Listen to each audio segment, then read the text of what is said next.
Hello everyone and welcome. Yes, my name is Arrowfire and welcome back to another episode of my top 5. And before we get into the video, a bit of housekeeping first. Yes, I have noticed in the YouTube analytics that some of you are not subscribed when watching my videos. So I do encourage you all to hit that like and subscribe button to make sure you don't miss any future Arrowfire content coming to your screens. Just also want to give you a quick update with what we got next coming with the channel. So I wanted to do this video. I still want to do my drop-in videos if you like. I'm still going to do my discussion videos, but I've got a lot of reviews coming and to do. So I will be working my way through them. I'm about 3 or 4 backlogged at the moment, but I will be getting through them, as well as this typical top 5 and all talk no shot content. There is also a music video that I want to do as well. I do want to get around to that soon. That is to hopefully celebrate the 2,000 subscribers that we hit not so long ago. Thank you very much for your support so far. But then straight on with that, we are looking at my top 5 Transformers RID 2001 characters. Now, RID for 2001, the early 2000, 2002, wherever, does sit in a very interesting time of Transformers. It's not quite the Unicron trilogy, and it's not quite a continuation for G1. Now, there is a discussion for another day if this is going to be another universe, a multiverse of Transformers, as this is led to believe a G1 Optimus Prime and then a Beast Wars Megatron. But is this Optimus Prime from G1? Is it another universe's incarnation of an Autobot leader of Optimus Prime? Don't sound off in the comments, we have not got the time to go into that today. But the show was brought over to the Western market from Japan, where it was under the name of Car Robots, and it was really the Autobots versus the Predacons, Beast Wars Predacons, not the Decepticons, and it was a bit of a different take. It does do a lot of things different that I would like to think the Unicron trilogy really borrowed on from afterwards. There are some memorable characters in there, so let's go through my top 5 of them. Top 5. Number 5, SkyByte. SkyByte really did 2 things, in as much as he was the entry-level Predacon in this series. He was the one you probably saw as much of as you did any other of the Predacon characters, even more so than Megatron. And he was seen to be a lieutenant, a commander of soldiers, but he also goes on to be the comedy value in this series. And he is a flying shark. That's the long and the short of it. And he goes very quickly from being a credible threat to a bit of a laughing stock, but a lovable one as well, following a similar path to how Waspinator did in Beast Wars before. However, when IDW take on their approach of SkyByte, he becomes a poet and a master of arts, and we do see a bit of a love for it and how he's trying to work on musical culture within the human race in the RID cartoon. You could say there's a fair bit of depth to this character. He certainly gets a fair bit of screen time, and by the end you can't help but love him, even if he just spends most of his time getting things wrong or getting blown up, very a la Waspinator. But of course as well, he is voiced by the wonderful Peter Spellos, who is a guest of TF Nation and a friend of the convention, who sadly has not been going through the best health at the moment. I'm sure you'll join me in wishing Peter all the very best and hope he recovers very soon. Number 4, Ultra Magnus. And this is where I think we could be looking at another universe of Transformers here. So Ultra Magnus was introduced as a younger brother, or certainly a brother, to Optimus Prime, who felt that he should have the matrix of leadership, felt he should be the leader of the Autobots. And this was a much more of a rash, hot-headed Ultra Magnus, a completely different take to what we're used to, but still has 1 or 2 similar characteristics. He still turns into an armor carrier truck, but very similar to Optimus, very chalk and cheese in their personalities, but how they can eventually put aside their differences and combine into the fabled Omega Prime. Now, we had a form of duo combining power link, which ultimately would run into the Unicron trilogy as well, so this is where I think this show did lay the groundwork for future series to come. But I really did like this take of a hot-headed character who wasn't the wise old warrior that we would know from G1 or even comics since. This Ultra Magnus was rash and would use his power and assert his dominance to kind of think he could bully his way through the competition. Again, this is something we haven't seen from this character before or since.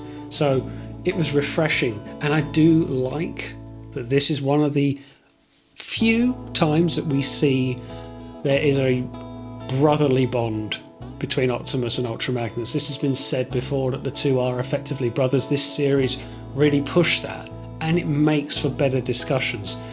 I want to do a completely different video about brothers in Transformers, but this series did do a lot of that as well. So yeah, it was a nice take of introducing a character with certainly a chip on his shoulder. Number 3, Megatron. Now, I should really like all of this because Megatron from Beast Wars was one of my particular favourite characters, certainly one of my particular favourite villains.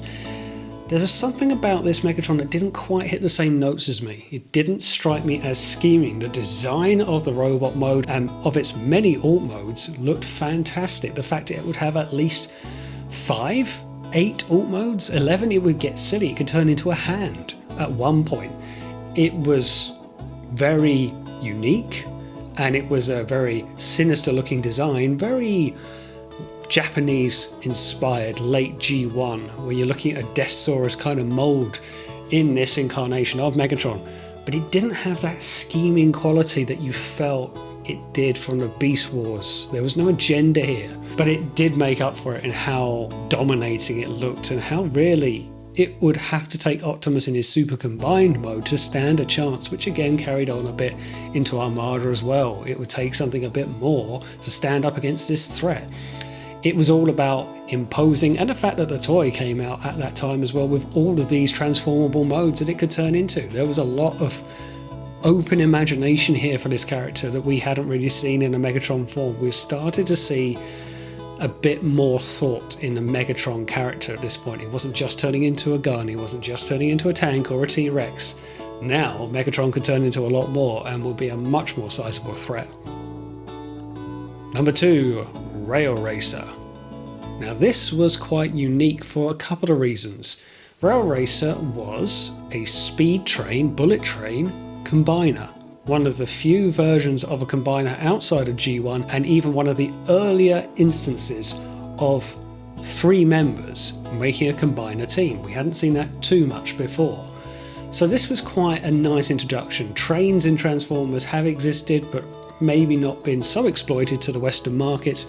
When we got to see 3 high-speed bullet trains making a very feisty and sharp-looking combiner, it looked pretty cool. And I had these 3 trains that I had made Rail Racer as the toy, and it is great fun to see. It's a nice concept. You didn't need 6 or 5 members. You could have 3 elongated characters forming up a legs, torso and arms section of a combiner.